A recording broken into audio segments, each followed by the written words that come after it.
بعد اس نئی قبر کی طرف چلا گیا، یہ سوچ کر کہ یہ نئی قبر کس کی ہوگی، آخر کون ہے اس قبر کے اندر جو اتنا نیک ہے، آخر اس نے ایسا کون سا عمل کیا ہوگا جو اس کی قبر اتنی ٹھنڈی اور خوشبودار ہے، اس نے ایسا کون سا کام کیا ہوگا جس کی بدولت اس کو اتنا بڑا انعام ملا ہوگا۔ یہی بات سوچ کر میں بہت زیادہ پریشان ہو رہا تھا۔ یہی بات سوچتا ہوا میں اس قبرستان کے کام کرنے والے کے پاس جا پہنچا اور اس سے پوچھا کہ بھائی یہ قبر کس کی ہے؟ تو اس نے مجھے بتایا کہ صاحب یہ قبر ایک عورت کی ہے۔ اب اس بات کو جان کر میں اور زیادہ پریشان ہو گیا، حیران ہو گیا اور سوچنے لگا کہ بھلا اس عورت کو یہ شاندار مقام اور رتبہ کس طرح سے ملا ہوگا۔ اس کے بعد اگلے دن اتوار کا تھا، دیر تک سونے کی عادت ہونے کے باوجود بھی میں صبح کی نماز، فجر کی نماز کے وقت ہی اٹھ گیا اور سیدھا قبرستان کی طرف روانہ ہو گیا۔ جیسے ہی میں قبرستان کے اندر داخل ہوا تو میں نے کیا دیکھا کہ اسی عورت کی قبر پر ایک بزرگ آدمی قرآن پاک کی تلاوت کر رہا ہے۔ پھر میں نے اپنے ابو کی قبر پر گیا اور دعائیں مانگنے کے بعد میں نے اس آدمی کی طرف دیکھا، وہ بزرگ آدمی بھی اس نئے قبر پر دعا کر رہا تھا۔ جب وہ آدمی دعا سے فارغ ہو گیا تو میں نے دیکھا کہ اس کی آنکھوں سے موٹے موٹے آنسو گر رہے تھے، وہ سسک سسک کر رو رہا تھا اور بلک رہا تھا۔ میں نے یہ سوچا کہ اس آدمی کو اس قبر میں سونے والی عورت سے بہت زیادہ محبت رہی ہوگی، تبھی تو یہ اس کی جدائی کو برداشت نہیں کر پا رہا ہے، اس کی جدائی کے غم میں سسک سسک کر رو رہا ہے۔ میں نے دیکھا کہ وہ بزرگ آدمی دعا سے فارغ ہو کر وہاں سے جانے لگا۔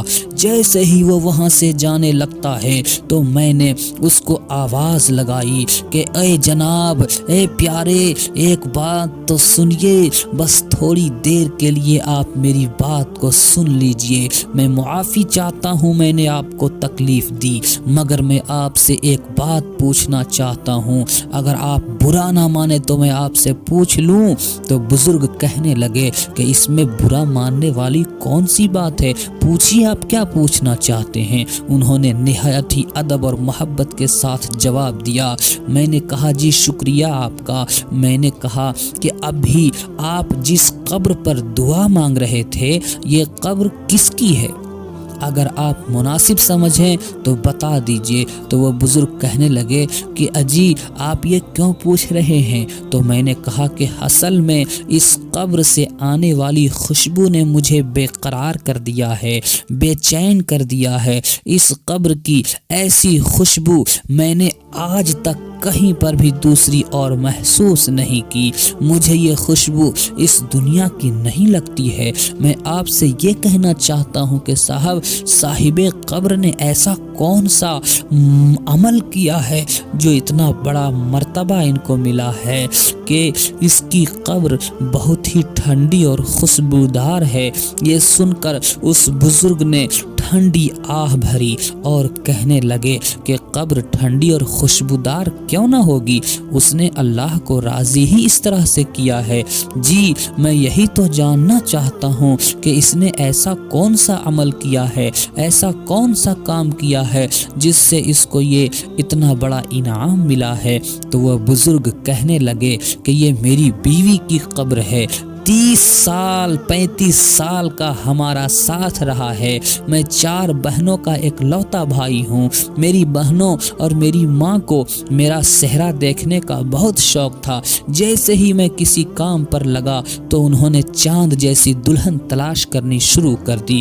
پھر کچھ ہی دنوں میں لڑکی بھی ڈھونڈ نکالی اور اس کے ساتھ میری شادی کروا دی۔ میری ماں اور میری بہن اپنی ارمان دل کھول کر پورے کر لیتی ہے۔ اس کے بعد شادی کی پہلی رات ہی میں نے اس کا گھونگھٹ اٹھانے سے پہلے ہی اپنی پگڑی اس کے قدموں میں رکھ دی اور صاف صاف الفاظ میں اس کو بتا دیا کہ آپ مجھے معاف کر دو، میں آپ کا حق ادا نہیں کر سکتا، میں اس لائق نہیں ہوں کہ میں آپ کی خواہش کو پوری کر سکوں۔ یعنی کہ میں نے اس کو صاف صاف بتا دیا کہ میں ایک نامرد انسان ہوں، میں شادی نہیں کرنا چاہتا تھا، مگر میں اپنی ماں اور بہنوں کی خوشی کے لیے خود غرض بن گیا، مطلب پرست بن گیا اور صرف اس کی خواہش کے لیے آپ سے شادی کی ہے۔ اب اگر آپ چاہو تو مجھے چھوڑ کر جا سکتی ہو۔ یہ سن کر میری بیوی نے میری پگڑی اٹھائی اور واپس میرے سر کے اوپر رکھ دی، پھر کہا کہ آپ جیسے بھی ہو، آپ میرے سہاگ ہو، میرا نصیب ہو، مجھے اب آپ کے ساتھ ہی رہنا ہے۔ اس دن کے بعد اللہ کی اس بندی نے میرے ساتھ 30-35 سال کا وقت گزار دیا، میرے گھر والوں کی ہر کڑوی باتوں کو برداشت کیا، بانجھ ہونے کے طعنے سنی، مگر میرا پردہ رکھا۔ اللہ کیسے اس کی قبر کو ٹھنڈا اور خوشبودار نہیں کرتا جس نے اس دنیا میں پاک اور صاف زندگی گزاری ہو۔ اتنا کہتے ہوئے وہ بزرگ زاروں قطار رونے لگے اور کہنے لگے کہ اس عورت نے 30 سال تک صبر کیا ہے، اور سب سے بڑی بات تو یہ ہے کہ اس نے میرا پردہ رکھا ہے، اور یہی وجہ ہے کہ اللہ تعالیٰ نے جنت کے باغیچے میں سے ایک باغیچہ اس کو عطا کیا ہے۔ پھر وہ بزرگ کہنے لگے کہ بس میں آپ سے یہی بات کہنا چاہتا ہوں کہ اگر کسی عورت سے آپ وفا چاہتے ہیں، محبت چاہتے ہیں، تو اس کو وقت دو، اس کو محبت دو، اس کو یقین اور بھروسہ دو، اور سب سے بڑی بات اسے عزت دو گے تو وہ آپ کے لیے جان دے دے گی، مگر آپ کے ساتھ وہ کبھی بھی بے وفائی نہیں کرے گی۔ اور ایسی عورت جو صبر کرتی ہے، اپنے شوہر کی خامیوں کو اور کمیوں کو چھپاتی ہے، ایسی عورت کا بہت بڑا مقام اور رتبہ ہوتا ہے۔ میرے پیارے دوستو، ویڈیو اگر آپ کو ذرا سے بھی پسند آئی ہو تو اس ویڈیو کو ایک لائک کر کے ہمارے چینل اعظم نیٹ ورک کو ضرور سبسکرائب کریں۔ میرے پیارے دوستو، پھر ملتے ہیں ایک نئی ویڈیو کے ساتھ، تب تک کے لیے السلام علیکم، خدا حافظ۔